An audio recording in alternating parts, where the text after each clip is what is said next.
الحمد لله.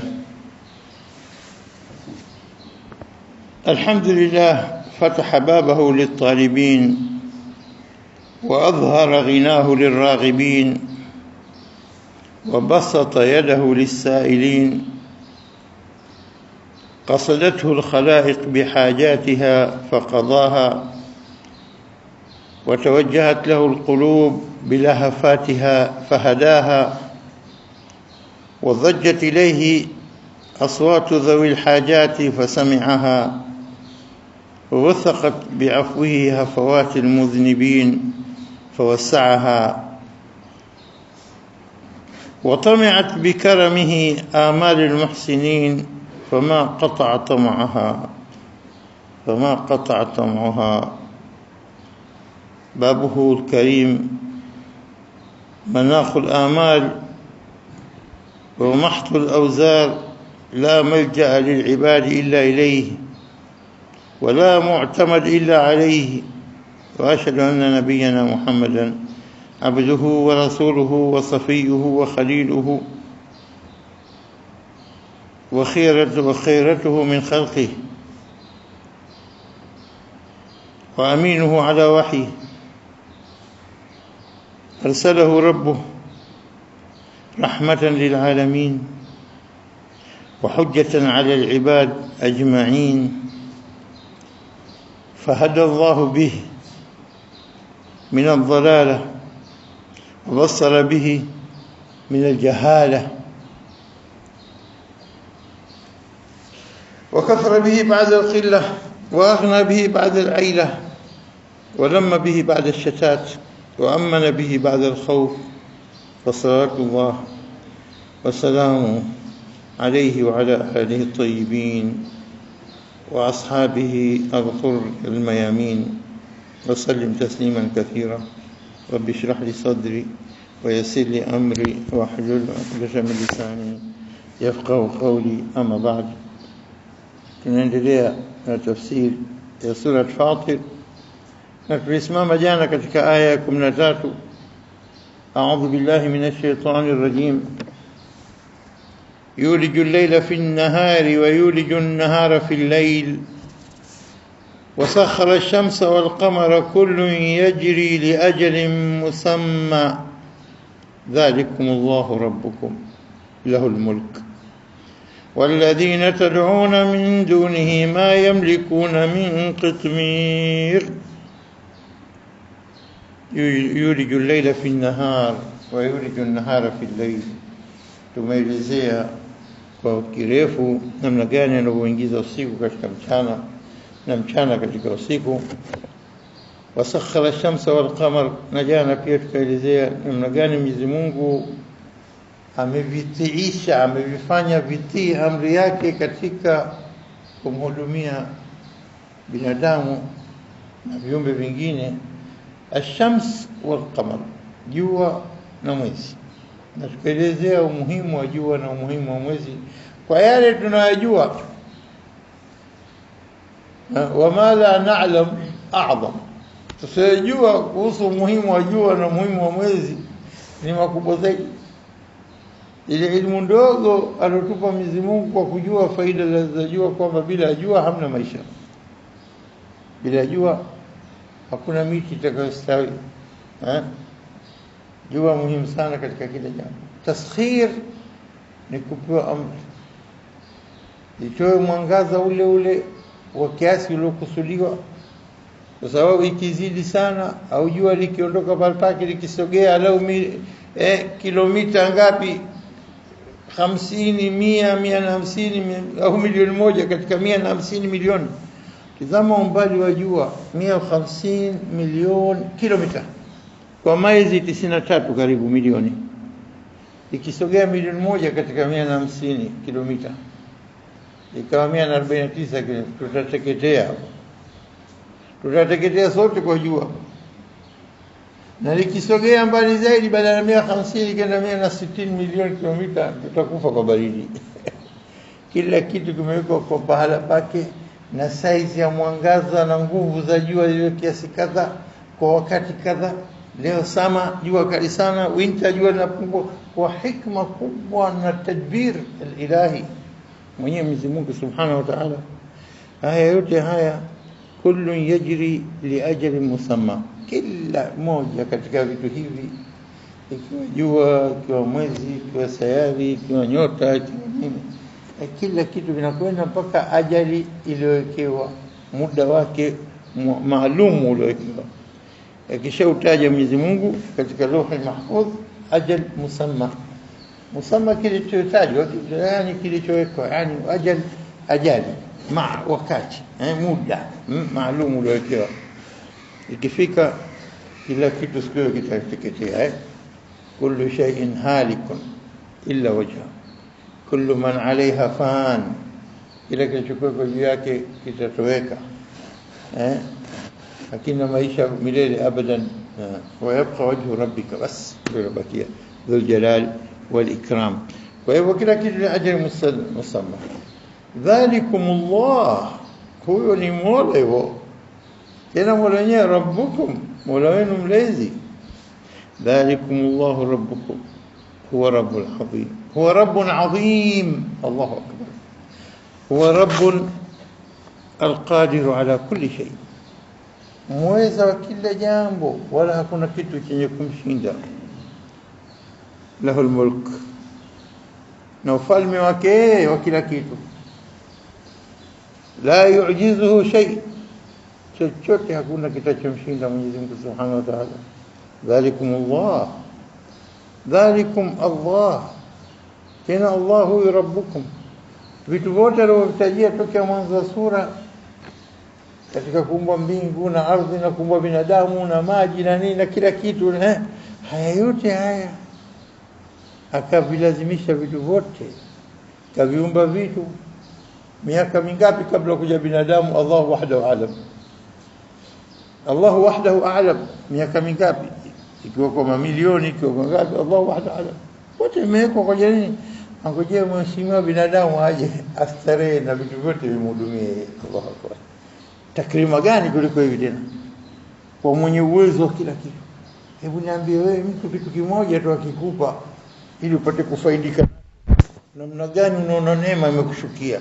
Kitu kimoja tu, kakupa nyumba ukae, kakupa gari, kakupa nini, kakupatia kazi, au sio?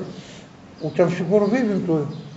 Sababu Mwenyezi Mungu kakupa toka huko tumboni kwa mama, kakujalia uje binadamu, kakulea na vyakula unavyokula ndani, mama mtu hajui nini analisha ndani, mpaka mtoto anafika wakati wake,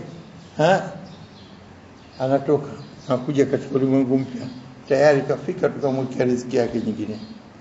Tena akitoka tunapiga ukelele, anajua kulikamata ni chuchu na kulinyonya. Allahu akbar. Ukimpa mrija anashindwa kunywa soda hata baada ya miezi mitatu, sio?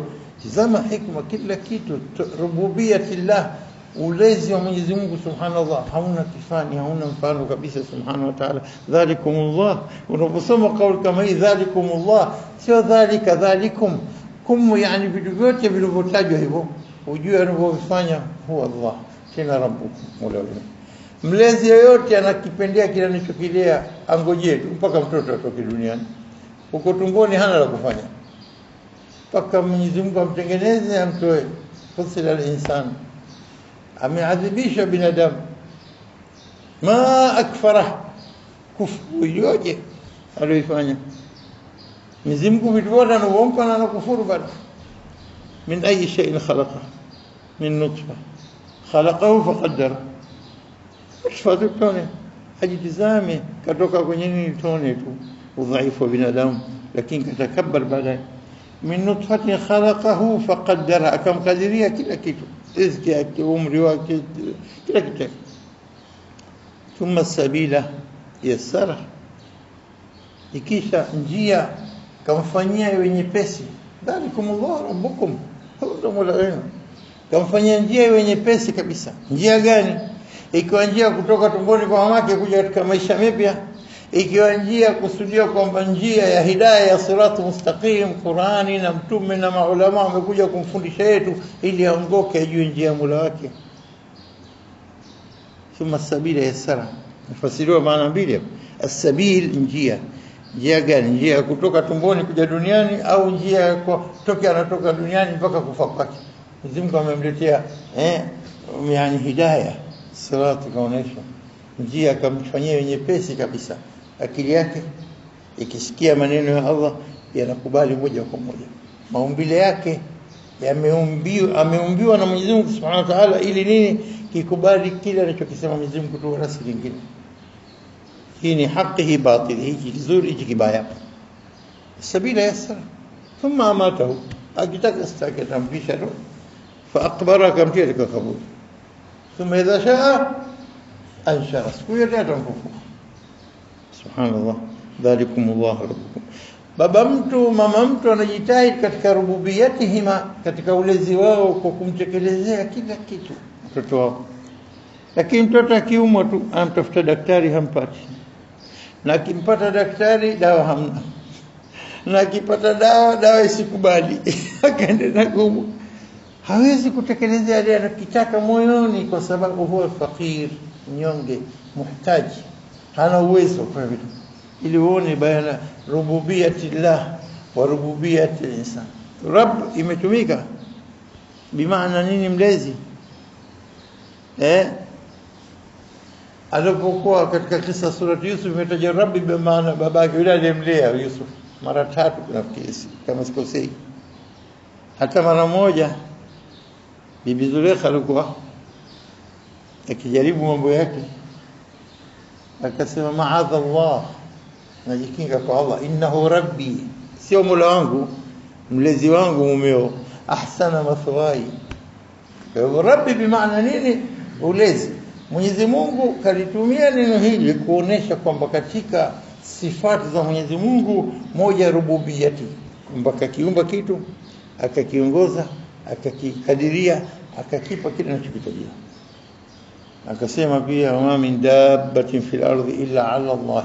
Ala anachukua jukumu Allah, ala Allah rizquha.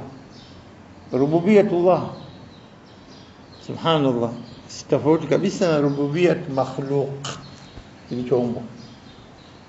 Anakwenda Abdul Muttalib baada ya jeshi la Abraha al-Ashram kuingia kutaka kuvunja Kaaba, akaingia watu wakakimbizana kwenye majabali, wakakusanya mangamia, watu wa Makkah waliokuwa katika ngamia yake 200 walichukuliwa na Abraha, watu wake, askari wake.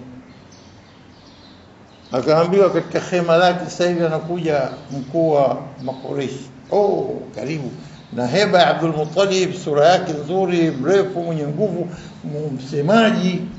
Alipoingia pale mwenyewe Abraha akainuka kwa heshima aliyompa. Karibu, akakaa pamoja naye.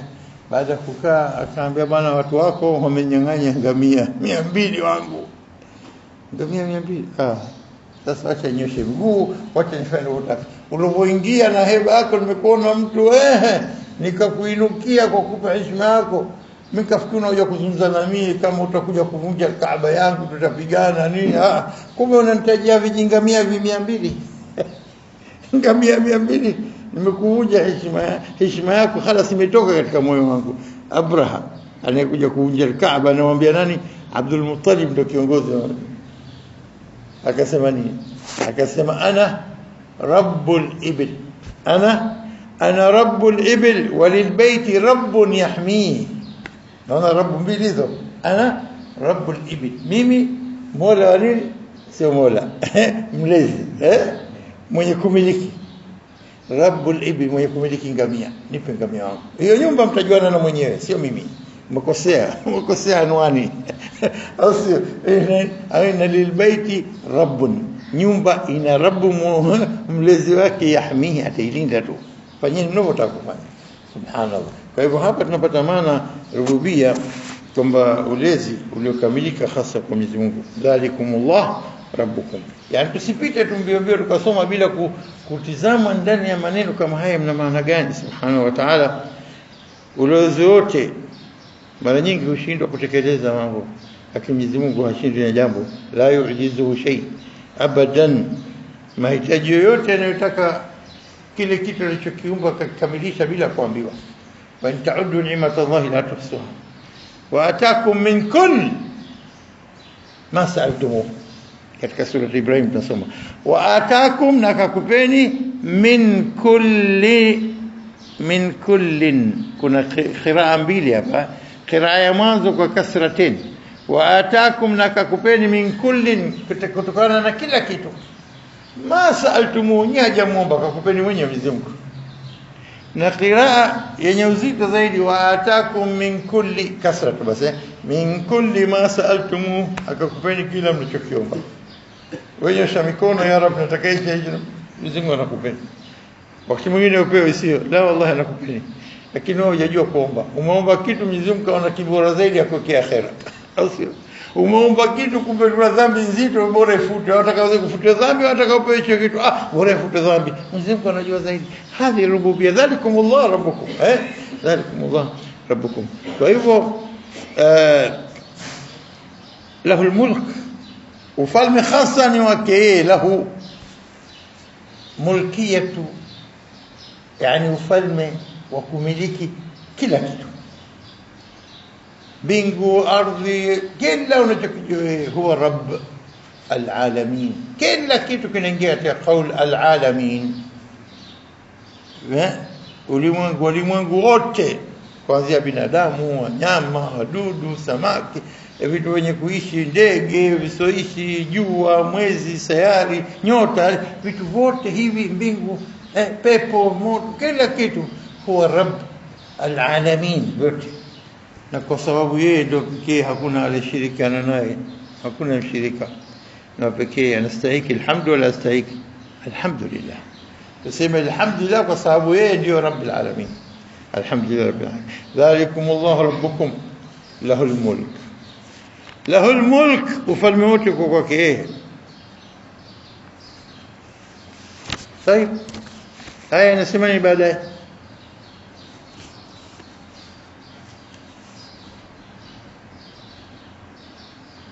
والذين تدعون من دونه ما يملكون من قطمير. والذين تدعون من دونه ما يملكون من قطمير. طيب, tukiuliza nini maana walladhina tad'una min dunihi, anaambiwa nani maneno haya? Anaambiwa Makuraish. Na kila anayekuja akamkataa Mwenyezi Mungu kwa ndo Mungu wake ni mweza kila kitu, anaambiwa naye pia nenda katika min dunihi, wale ambao mnaoomba ghairi ya Allah, wale mnaoomba ghairi ya Allah. Tasoma katika sura An-Najm, afaraitumul lata wal uzza wa manata thalithata al-ukhra, asio. Lakini mnaona huyu Lata na Uzza na Manat, miungu hii. Lata ndio Mungu toka karne ya mwanzo ya miladi, baada ya kuondoka kwa Isa. Kwa huyu Lata wakaanza watu kutengeneza sanamu ili Lata kana watu wa Tadmur, Waarabu wa Tadmur ndio walianzisha kwa tena. Kuna masanamu ya Waarabu wote maarufu, na kuna masanamu hasa kwa makabila fulani hasa. Kwa hivyo kuna masanamu ya kila aina. Kadhalika tad'una min duni, ikiwa Lata, ikiwa Uzza na Manata, hii miungu mitatu, na Hubal mungu wanne. Hao ndio maarufu sana katika hii jazira Arabia, na hasa katika Makka na surrounding za Makka. Miungu hii na Madina pia wakati ule ndio walikuwa kiabudu. Tunasoma sisi katika Qur'an katika sura Nuh, nasoma kwamba baada watu wema waliokufa, baadaye watu mashaitani wakati wakapulizia kusema nini, hawa watu lazima watakuombewa dua, nyinyi mtakuja kuwasahau, itapita muda watoto wenu hawatojua tena kuwaombea hawa, fanyeni picha zao sanamu kama wao, ili nini? Ili ndo mara mwanzo kuumba masanamu, ili ndo nini, iwe kwamba kila ukiona hawa watakumbuka watu wema wenu hawa. Wakhalu la tadharunna alihatakum, baadaye ilipopita generation wakaanza kubadilisha maneno. Naona hawa ndo miungu ya wazee wenu walikuwa kiabudu, msije mkaacha. Miungu mitano imetajwa katika sura Nuh. Waqalu la tadharunna alihatakum, wakasema msiache miungu yenu. Wala tadharunna waddan wala suwa'an wala yaghutha wa ya'uqa wa nasra. Wangapi hawa? Watano. Hai ya masanamu walikuwa kiabudu toka zama za Nuh. ودًا سواعا يغوث يعوق نصرا.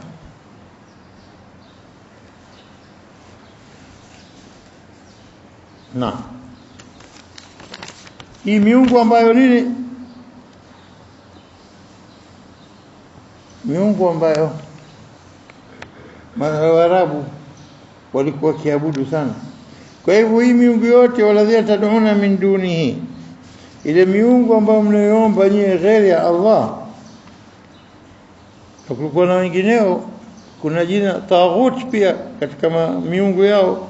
Kuna dhushara, kuna iwad, kuna isaf na naila. Isaf na naila inasemekana masanamu moja, Isaf alikuwa katika Safa na naila alikuwa nini, alikuwa Marwa. Taziona riwayati zinaandikwa kwamba hawa asili yao walikuwa watu wawili katika kabila za Jurhum waliokaa Makka pamoja nini baada ya Nabii Ismail. Hawa watu wawili walipendana, wakafanya mambo yao katika Kaaba, sehemu zile. Mwenyezi Mungu akawafanya nini, kuwa kama mawe, ukawa ndo masanamu. Mmoja akawa upande wa Safa, Isaf, na pili Naila, wakawa ndo miungu yao tunaabudu watu. Astaghfirullah.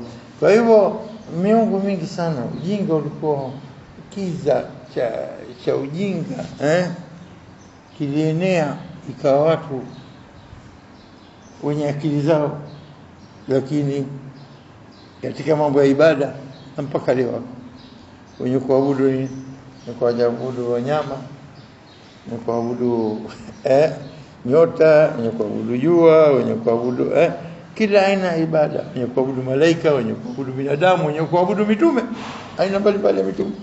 Wako ibada imehitilafiana katika karne mbalimbali, katika nyakati mbalimbali, katika sehemu mbalimbali. Dhalikumullah rabbukum, Mola wenu aliyekumbeni kila kitu.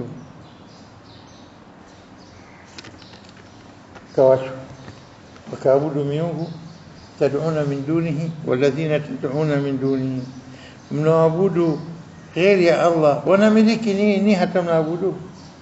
Wanamiliki nini? Ma yamlikuna min qitmir, hawamiliki hata nini, hata kotmiri. Kotmiri ya kupikia mchuzi la kotmiri hii, unajua ile tende kuna ugozi mwembamba kama plastic nyembamba. Ugozi huu katika kokwa ya tende, si kama unaona ukishailamba kokwa ile, alafu unaona kama ugozi plastic nyembamba mfano wake kama ukiungua ulimi, si unatoka ugozi mwembamba kama cells juu ya ulimi, basi nani kwamba mbaya. Sio kwamba maana ile tende yenyewe au nyama ya tende hata si kubwa ni kutmiri. Kwa hivyo kutmiri ule ugozi wenyewe hamiliki, wacha ile tende yenyewe, bali hata ile nini ugozi wa tende hamiliki. Wajisi ukifanya kitu kidogo kabisa hawamiliki. Kefu utakaa utakwenda kuabudu hawa, wana haki gani ya kuabudu hawa? Mwenyezi Mungu Subhanahu wa Ta'ala ametumia mfano maneno matatu yenye kuhusiana na tende. Maneno matatu yenye kuhusiana na tende. Moja qitmir, na vyote vitu tafiha, vitu vidogo kabisa. Ule ugozi wa tende la hauliki wala una faida yote. Faida upo katika nini? Katika kuumbwa ile kwa tende ina faida yake, hata ikawepo ile mizunguko yake kwa hikma kubwa.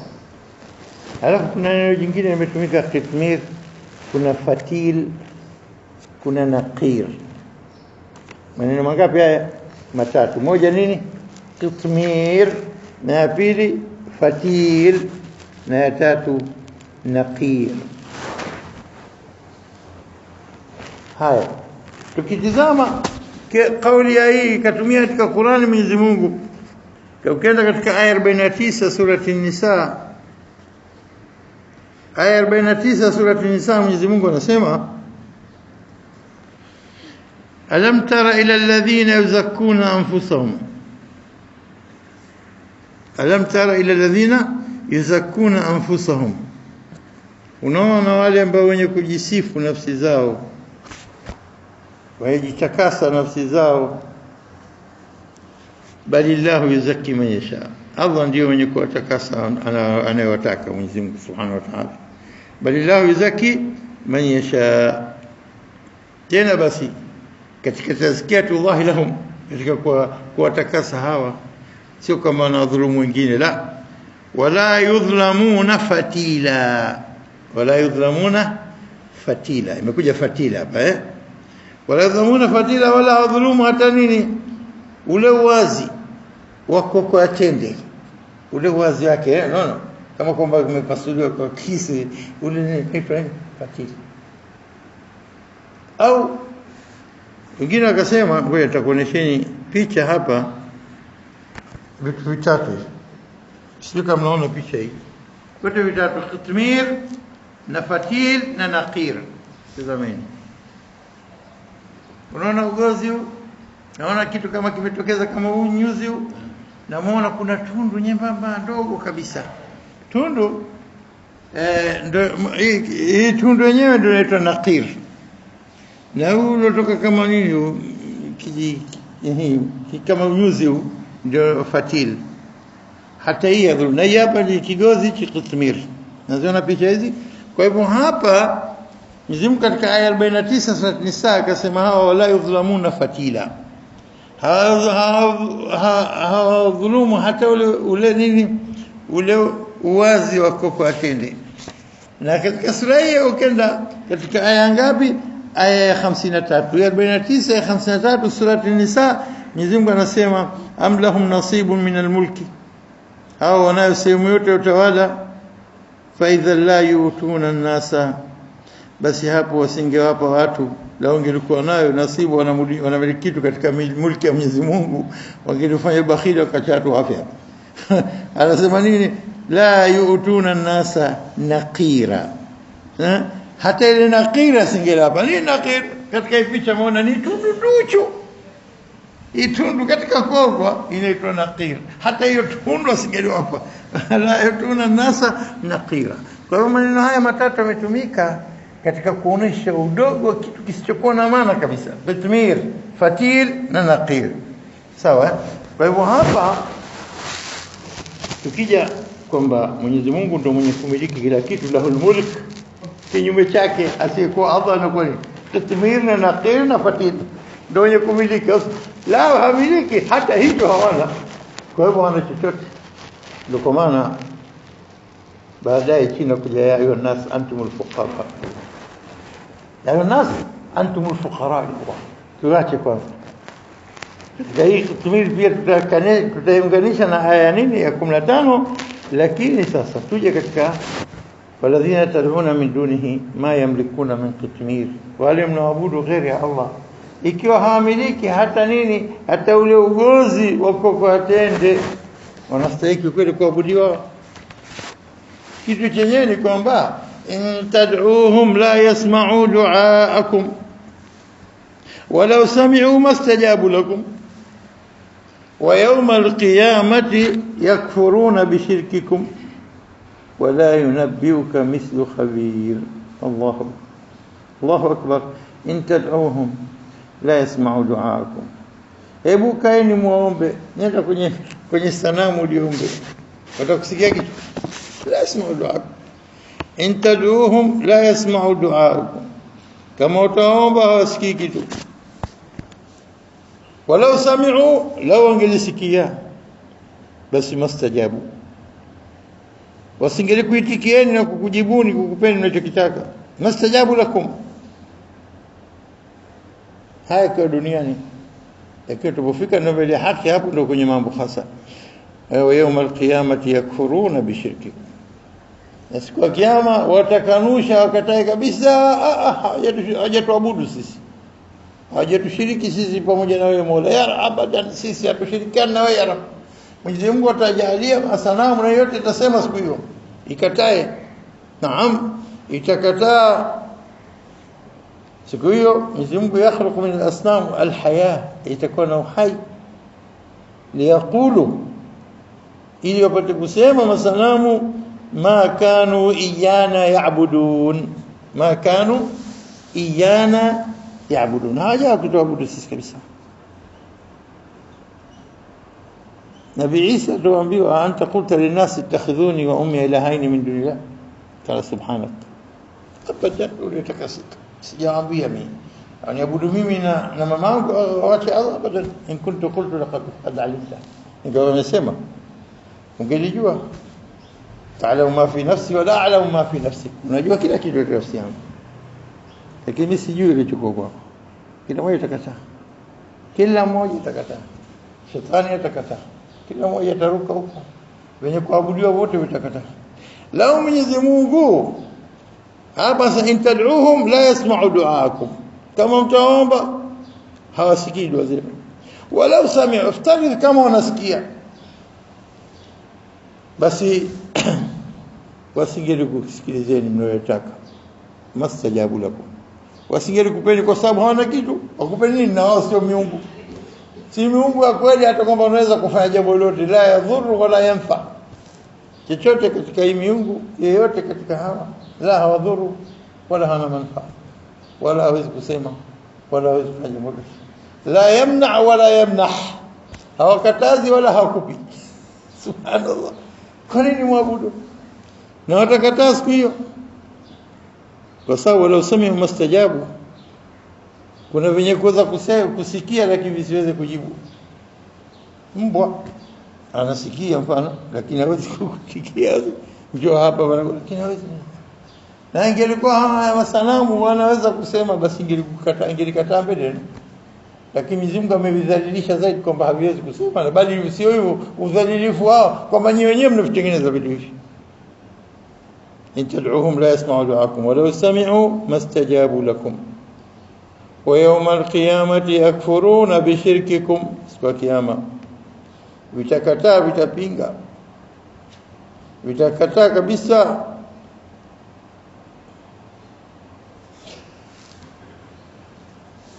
watu kama anavyosema Mwenyezi Mungu,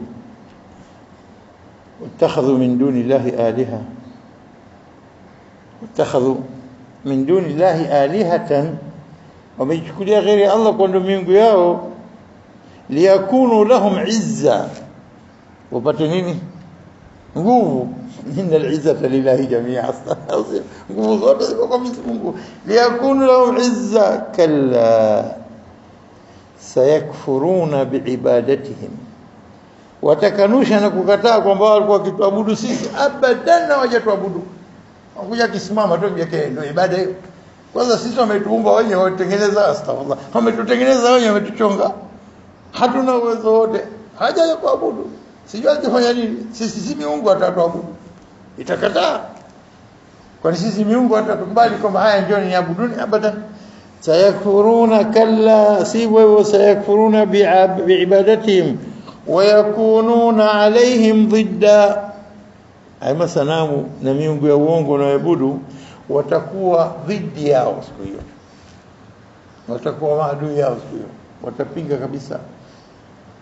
wattakhadhu min duni llahi alihatan liyakunu lahum izza, kalla sayakfuruna biibadatihim wa yakununa alaihim dhidda. وإذا حشر الناس كان لهم أعداء وكانوا بعبادتهم كافرين. katika sura Al-Ahqaf aya 6, siku watapofufuliwa na kukusanywa watu, kanu lahum aada, hao masanamu na miungu na abudiwa uongo wote watakuwa maadui ya wale wenye kuabudu, yani watakataa, watakanusha. Kana lahum aada wa kanu biibadatihim, na watakuwa siku hiyo kwamba wale walikuwa wakiabudu kafirini, wenye kukanusha, abadan hawajatuabudu. Ikiwa kuja kwao kusimama mbele yetu na ibada, sisi hatujui kama hiyo ndio ibada. Wakipoteza time zao, wakija kusimama mbele yetu, wakipoteza mikono yao, wakisema nini, hata hatujui ibada inakuwa hiyo. Ibada ya kuabudu wewe Mwenyezi Mungu Subhanaka. Kwa hivyo watakuwa na kataa kabisa. Subhanallah. ikiwa hawa binadamu wenye kuabudiwa la yamlikuna, hawamiliki la fi samawati wala fi al-ardhi shay'an, chochote, wala bimiqdar qitmir, ugozi wa nini wa koko atende. Vipi watakuwa wapewe cheo kikubwa cha kuwa sehemu ya Mungu au partner na Mwenyezi Mungu? Astaghfirullah. Hawezi kuwa abadan.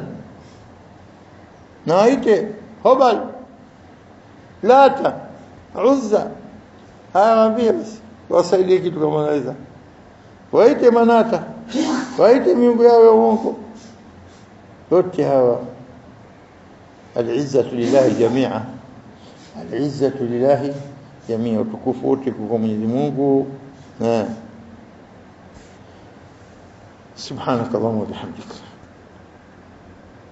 Mwenyezi Mungu Subhanahu wa Ta'ala anatuambia maneno haya kwa ajili ya kuwatanabahisha kila asemwabudu Mwenyezi Mungu wajijue, na haya maneno ni indhari kubwa, ni kuhadharisha mnayoabudu hii haikusaidii kitu. Mjue kwamba haya mtakutana nayo, na siku mtapoulizwa mwakubali kweli tumesikia, lakini sisi tulidharau, tuliona uongo, tuliendekeza matamani yetu, tulifanya hivi, tunajua kama ile miungu haifanyi kitu wala isaidii, tumefanya kama kwamba ndio tupelekee salamu zetu kwako. Maneno yote bure, hoja zote zina maana. Siku hiyo itabakia turejeshe tena duniani tukafanya mema, la, hakuna kurudi. Kwa hivyo wala yunabbiuka mithlu khabir. Yawm al-qiyamati yakfuruna bishirkikum, siku ya kiyama watakataa, watakanusha kwa kuwashirikisha, kumshirikisha Mwenyezi Mungu kwa hawa, watasema sisi hatujawa miungu yao. Wala yunabbiuka mithlu khabir, na wala hakuna atakayekupa habari ya siri ya mambo yote mfano khabir, mwenye kujua kila kitu. Sahibul al-khibra al-mutlaqa, mwenye kujua ujuzi wa kila kitu, total comprehensive knowledge of everything, kila kitu. هو الخبير، يعلم، عنده خبر الخفايا، الأمور، ya mambo yaliyofichika yote, habari zake ziko kwake. Huwa khabir. Wafasirina wanasema huwa Allah, wala yunabbiuka, hakuna atakayekupa habari yote vilivyo hasa ipasavyo, kama vilivyo hasa kama mwenyewe aliumba. Huwa khabir. ألا يعلم من خلق وهو اللطيف الخبير. وهو اللطيف الخبير. وهو تسمع معه إن شاء الله اليوم. بهذا نكتفي والله أعلم.